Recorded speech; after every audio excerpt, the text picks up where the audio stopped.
খলিফা হারুনুর রশিদের শাসনকালে বাগদাদে আলী নামে এক বণিক বাস করত। সারা জীবন পরিশ্রম করে সে অনেক টাকা সঞ্চয় করেছিল। তার অনেক দিনের শখ পবিত্র হজ করার। একদিন কিছু প্রতিবেশী তার সাথে দেখা করতে আসে। আসসালামু আলাইকুম ভাই আলী। ওয়ালাইকুম আসসালাম। কি ব্যাপার ভাই, তোমরা সবাই একসাথে? আমরা শীঘ্রই মক্কা শরীফে পবিত্র হজ করতে যাচ্ছি। তুমি কি আমাদের সাথে যাবে ভাই? আমারও তো যাওয়ার খুবই ইচ্ছা ভাই, কিন্তু কি ভাই?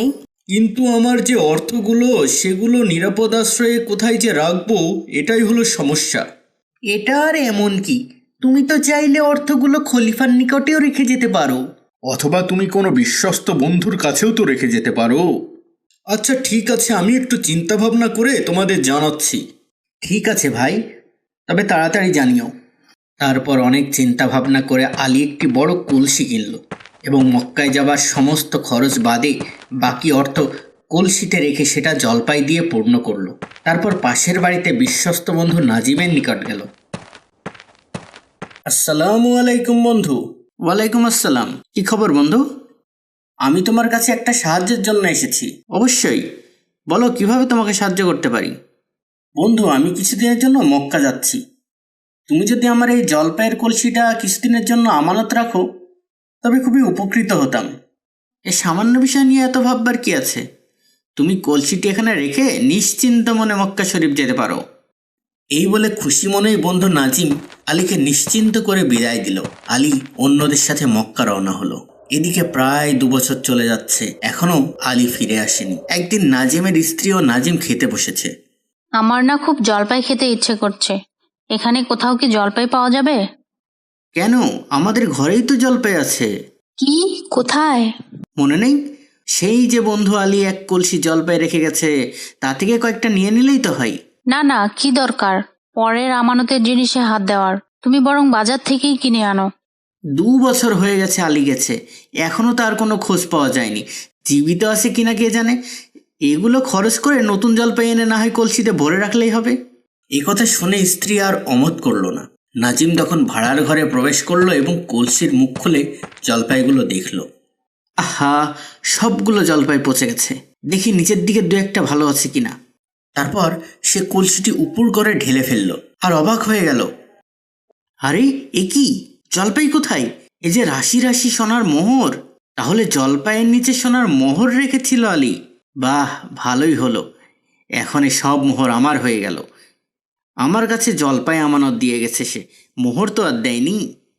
তারপর নাজিম খুশি মনে সমস্ত মোহর তার সিন্ধুকে তুলে রেখে দিল। এরপর বাজার থেকে 1 ঝুড়ি টাটকা জলপাই কিনে নিয়ে এসে কলসিতে ভরে রাখলো।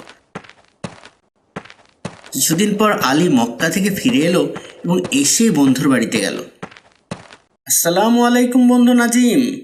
ওয়ালাইকুম আসসালাম বন্ধু আলী, মক্কা থেকে কবে ফিরে এলে? কালকে রাতেই ফিরেছি। এসো এসো, খাওয়া দাওয়া করবে, এসো। তারপর আলী বন্ধুর বাড়িতে খাওয়ার শেষে বন্ধুর নিকট থেকে কলসিটি চেয়ে বাড়ি নিয়ে চলে এলো। বাড়ি গিয়ে আলী দেখলো যে কলসিতে একটিও মোহর নেই। উপর থেকে নিচ পর্যন্ত শুধুই টাটকা জলপাইয়ে ভর্তি। ইয়াল্লাহ, আমার মোহর গেল কোথায়? নিশ্চয় বন্ধু নাজিম কলসির সব মোহর চুরি করেছে। বিষণ্ণ মনে আলী আবার নাজিমের কাছে ফিরে গেল এবং মোহরগুলো ফিরিয়ে দেওয়ার জন্য অনুরোধ করল। নাজিম বিস্ময়ের ভান করে বলল, সে কি, তুমি আমার কাছে জলপাই রেখে গেলে, এখন মোহর চাচ্ছ, বিষয় কি? আলী তখন বন্ধুর নিকট পুরো ঘটনা খুলে বলল এবং মোহরগুলো ফিরিয়ে দেওয়ার জন্য বারবার তাকে অনুরোধ করল। কিন্তু কিছুতেই কিছু হলো না। বহু অনুনয় বিনয় করা সত্ত্বেও মোহরগুলো ফিরিয়ে দিতে নাজিম রাজি হলো না। অগত্যা আলী কাজীর দরবারে গিয়ে নালিশ জানালো। কাজীর তলবে নাজিম বিচারালয়ে হাজির হলো। কাজী তাকে প্রশ্ন করলেন, তুমি আলীর গচ্ছিত কলসিটি ফিরিয়ে দিলে, ওর ভিতরের মোহরগুলো দিচ্ছ না কেন? হুজুর, ও আমার কাছে 1 কলসি জলপাই গচ্ছিত রেখেছিল, তা তো পেয়েছেই। আমি তো কলসির মুখ খুলিনি, কি করে জানবো ওতে কি ছিল? আলী, তুমি যদি প্রমাণ দিতে পারো যে তোমার কলসিতে জলপাইয়ের নিচে মোহর রেখেছিলে, তবে অবশ্যই তা পাবে। কিন্তু আলী কিভাবে প্রমাণ করবে যে জলপাইয়ের নিচে মোহর রেখেছিল? তা তো সে আর আল্লাহ ছাড়া কেউ জানে না। কিছুদিনের মধ্যে সারা বাগদাদে এই ঘটনার কথা ছড়িয়ে পড়ল। একদিন খলিফা নিজ অভ্যাস মতো উজিরের সাথে বেড়াতে বের হয়েছিলেন। সেদিন ছিল পূর্ণিমা রাত। জ্যোৎস্নার আলোয় চারিদিকে আলোকিত হয়ে উঠেছিল। খলিফা ঘুরতে ঘুরতে দেখলেন এক স্থানে কতগুলো বালক চাঁদের আলোয় বসে খেলা করছে। কৌতূহলী খলিফা সেখানে দাঁড়ালেন। বালকদের মধ্যে একজন বলল, ভাই চলো আজ আমরা আলী ও নাজিমের বিচার খেলি। ঠিক আছে, তাহলে আমি সাজবো আলী, আর আমি হব নাজিম, আর আমি হচ্ছে কাজী, ঠিক আছে? আলী সাজা বালকটি একটি ভাঙ্গা কলসি দেখিয়ে বলল, আর এটাই ধরো আমার জলপাইয়ের কলসি। তাহলে বিচার শুরু হচ্ছে। আলী, নালিশ কর। আমার বন্ধু নাজিমের কাছে জলপাইয়ের কলসি আমানত রেখেছিলাম, যার ভিতরে সোনার মোহর ছিল, কিন্তু সে মোহর চুরি করে শুধুমাত্র জলপাই ফেরত দিয়েছে। নাজিম, সামনে আসো। আলী যেটি বলেছে তা কি সত্য? হুজুর, জলপাইয়ের কথা সত্য, তবে মোহরের কথা মিথ্যা। আচ্ছা, কদিন আগে কলসিটি দিয়েছিল? তা প্রায় 2 বছর হবে। বেশ, তখন কলসিটি কি এই জলপাই ছিল? হ্যাঁ হুজুর, ছিল, কিন্তু আমি তা ছুঁইনি। কাজী তখন একজন বালককে বলল, যাও তো একজন জলপাই ব্যবসায়ীকে ডেকে নিয়ে এসো। তখন একজন বালক জলপাই ব্যবসায়ী সেজে কাজীর সামনে এসে দাঁড়ালো। হুজুর, আমি একজন জলপাই ব্যবসায়ী। আচ্ছা, জলপাই কতদিন পর্যন্ত ভালো থাকে বলো তো? যত্নে রাখলে বড় জোর 6 মাস টাটকা থাকে। কাজী তখন সেই কলসিটি দেখিয়ে বলল, এই জলপাইগুলো দেখো তো কতদিনের। ব্যবসায়ী পরীক্ষার ভান করে বলল, হুজুর, বেশি হলে 1 মাস আগে এগুলো গাছ থেকে পাড়া হয়েছে। কাজী তখন নাজিমকে বলল, সবই তো শুনলে, তুমি ভীষণ মিথ্যাবাদী। নিশ্চয়ই তুমি কলসির ভিতরের মোহরগুলো নিয়ে নতুন জলপাই দিয়ে কলসিটি ভর্তি করে রেখেছিলে। অতএব এখনই আলীর মোহরগুলো ফিরিয়ে দাও, অন্যথায় তোমায় বন্দি করব। নাজিম তখন সব স্বীকার করে আলীর মোহরগুলো ফিরিয়ে দিল। বালকের বিচার ক্ষমতা দেখে খলিফা ও উজির বিস্মিত হলেন।